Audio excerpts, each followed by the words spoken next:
Mga kababayan, andito na po ako, attendance.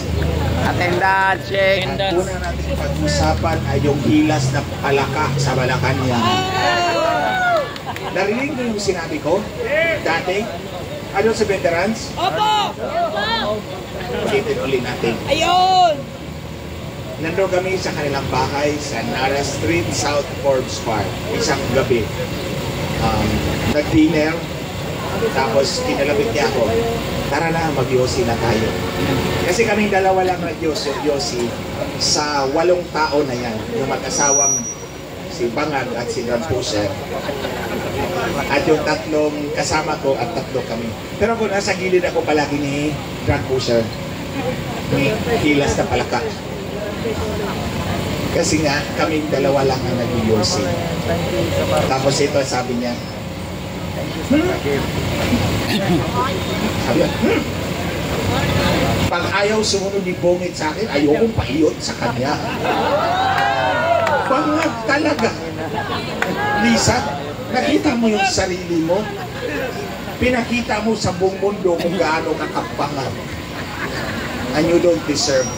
The Filipino people deserve a better, far better First Lady. Yes! Than you are. Because you are drug pusher. Bangag ka na. Wala pang laman utak mo, idiot.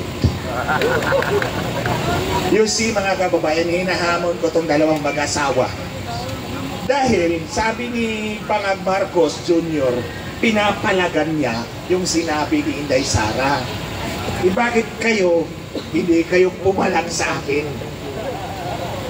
14 months na yung affidavit ko nakatiwangwang sa Facebook account ko. Kung saan dinitali ko yung sinabi ni Lisa Marcos na magmi-meeting sila at ang may-ari ng Smartmatic. Yung pala, mamadzikin nila yung boto ni Marcos. Tulad na ng sinabi ko, ang boto ni Marcos hindi lumagpas ng 24 million. Si Inday Sara, 32. Totoo yan.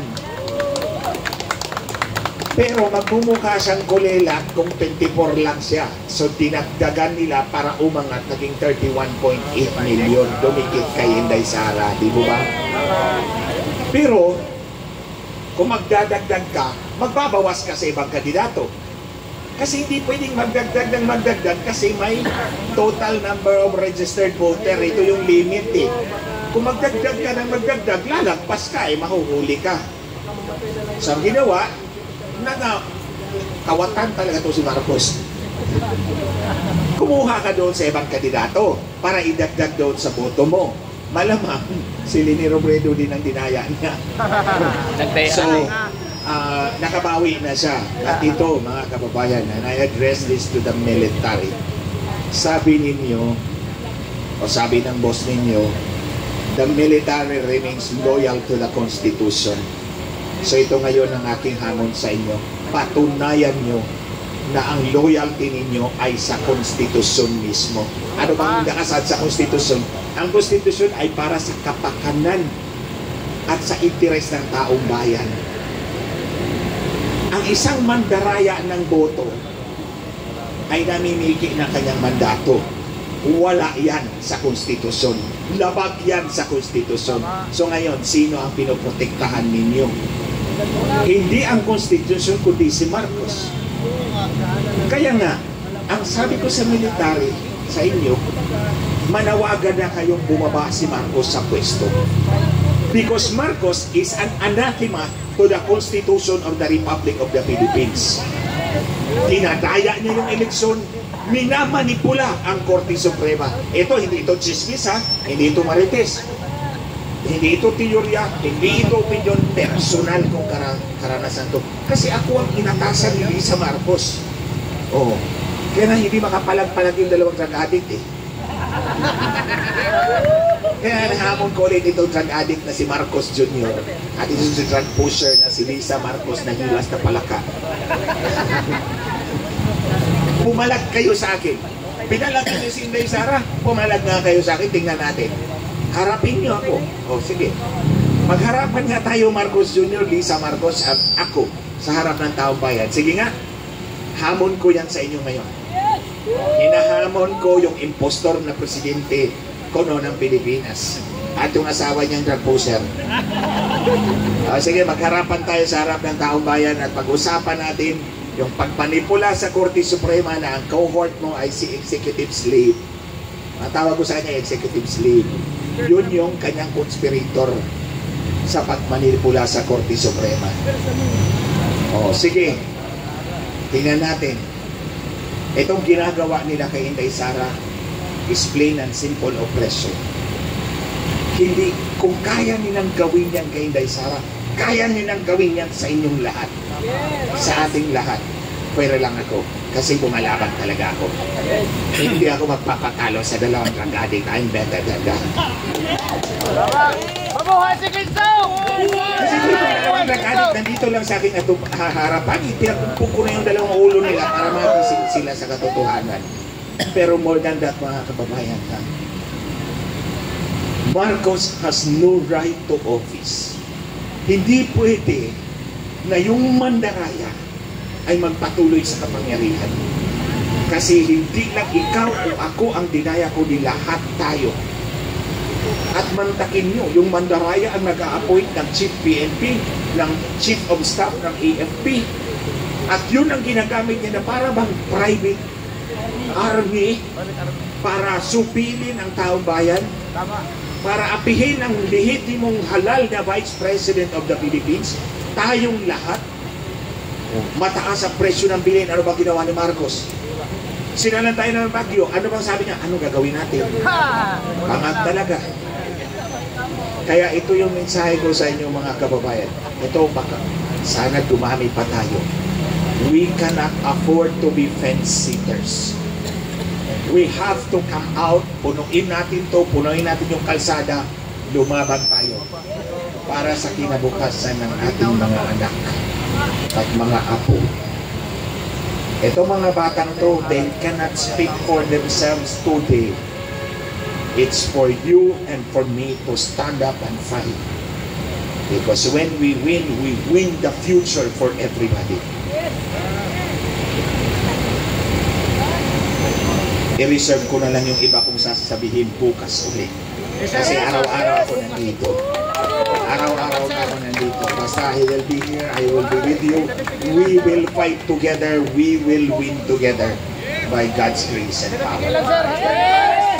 Muli, hinahamon ko si National Drug Addict, Bongbong Bangag Marcos, at si First Drug Pusher Lady, Lisa Marcos, Hilas Palaka Marcos. Hilas is ano ba yun sa Bisaya? Bisaya is Hilas. Tagalog is? Mayabang. Walang hiya.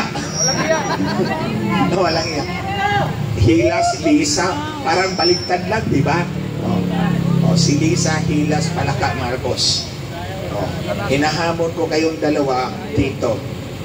Sagutin natin yung mga isyo na ayaw niyong talaga. By the way, hindi nga pumalag din sa kay ano tong dalawa kay Kati Binag, di ba? Dakdak si Kati Binag na drug addict tong dalawa. Yung isa drug pusher talaga. Walang sagot. Hindi pumalag. Sa isyo ng halalan, hindi rin pumalag sa akin. Pero kay Inday Sara, pinapalagan nila. Kasi nga, si Inday Sara remains the biggest stumbling block sa kanilang hangarin na makontrol yung buong Pilipinas ng ilang taon. Imagine ka, si Bangag Marcos Jr. pagkatapos si Idiot Romualdez.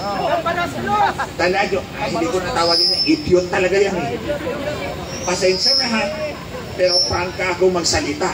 Pag ko sinabing idiot, ito lahat sila, itong tatlo, si Bangag, si Hilas na Palaka, at si Idiot, nakatrabaho po to sila lahat Ito mag-asawang Marcos, 6 na taon. Si Idiot Romualdez, 3 taon. Pareho kaming congressman at that time. Kaya sinasabi kong idiot kasi wala talaga laman utak Pag naglalakad yan sa kongreso, parang pato. So kaya idiot, the idiotic duck. So anyway, si Bangag, si Idiot, and yung anak nila. 18 taon mamamayagpag si Lisa Marcos. Aapihin tayong lahat. Wala silang pakialam sa atin. Basta hawak nila ang kapangyarihan, nanakawin ang pera natin. Papayag ba kayo? Kung hindi tayo papayag, sabihin natin sa mga mahal natin sa buhay, pumunta kayo lahat dito para dumami tayo ng gusto. Bayad! Punta na dito sa isa! Para dumami tayo. Muli bukas magkita-kita muli tayo. May maraming mga speakers na nga pala. I was expecting na may magbibigay sa akin ng 500. Pagbaba ko ng sasakyan ko, akala ko ikaw ang hinanap ko kagad eh. Kasi akala ko may 500 mong ibibigay kasi gusto kong kunin yung 500 kasi isampal ko sa mukha ni Marvel. Gusto ko sampalin si Barbie.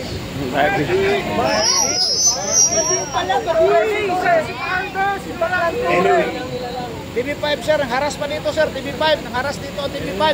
Kanina yung media, yung babae mataba, ang haras. hinaras? Oh, dito. Sino ang nagharas sir? Ito. Hinaras dito ang mga tao. Pumunta doon sa admin daw. Nagreklamo niya. Tapos hindi pumayag ang admin. Hindi pumayag ang admin. Pinagalitan ng gwardiya dito.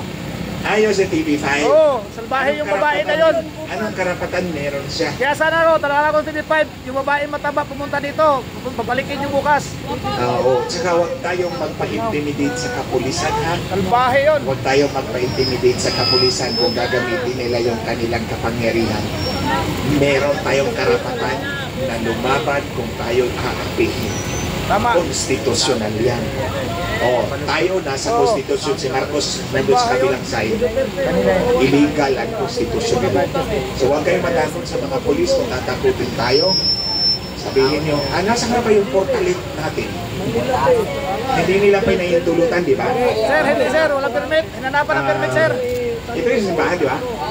Si Father Jerome Siciliano. Ang rektor. Sige, kung kaya ko bukas, kausapin ko si Father Jerome. Kilala niya ako eh. In-interview ako nito ni Father Jerome dati sa Smart natin, sa Radyo Veritas. So, subukan natin. So, ang portalit nandiyan pa. Wala na sir. Wala na lang, sige. Subukan natin kung kaya natin. Ito, mukhang takot ito kay yung may-ari nito, takot ito sa mga bangag. Eh tayo, hindi naman tayo matatakot sa bangag din. Kasi hindi tayo bangag, di po ba? Tama sir. Ulitin ko, pag ayaw ni Pongit sumunod sa akin, ayaw kong paiyot sa kanya. My goodness, hindi si Marcos ang nakaupo as president. Ang asawa niyang ayaw magpaiyot pag hindi siya sumunod, di po ba? With more reason, tanggalin talaga natin tong incompetent na bangag. Tama. Oh, di ba? That's another reason, mga kababayan. So bukas na ulit, ibang storya na naman bukas.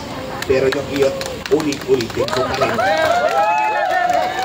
Maraming salamat sa inyong lahat. Maraming salamat for standing up for our country, for our future.